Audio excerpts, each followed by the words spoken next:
down, I know you got me, baby. Hi guys, Motozaya Vlog. Andito po ako ngayon sa Bulan, JP Laurel again. Again and again, andito na po ako sa With Battle Kids. Shout out! Shout out, shout out. Guys, sinamahan ko si Lady Pierce sa kanyang beneficiary. Ayan, meron siyang school supply. Ayan. Ayan. Ito naman, binigay ko rin sa kanya yan, na bigas para doon.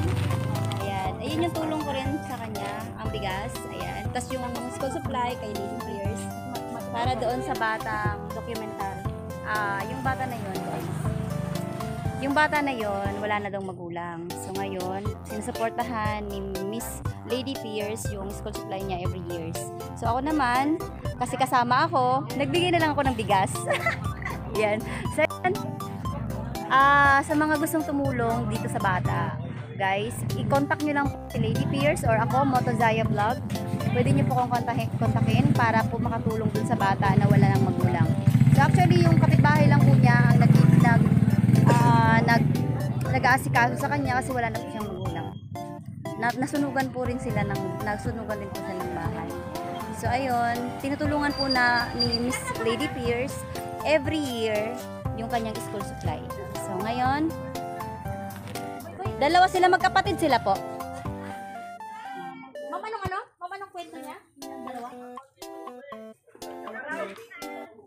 Baby pa lang. 6 months. Tapos yung papa niya, ang kamag-anak niya is yung papa niya. So kinuha niya sila from Manila kasi tapos iniwan kasi siya nung mga 6 months sa papa. Okay. Bakit na dito? Hindi siya nakuha ng tapos pinalit registration. Yeah! Shout out, shout out.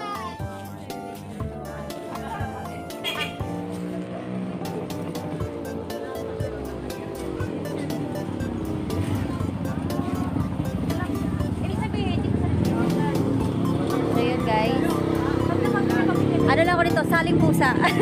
Saling pusa lang ako dito sa charity ni Miss Lady Pierce.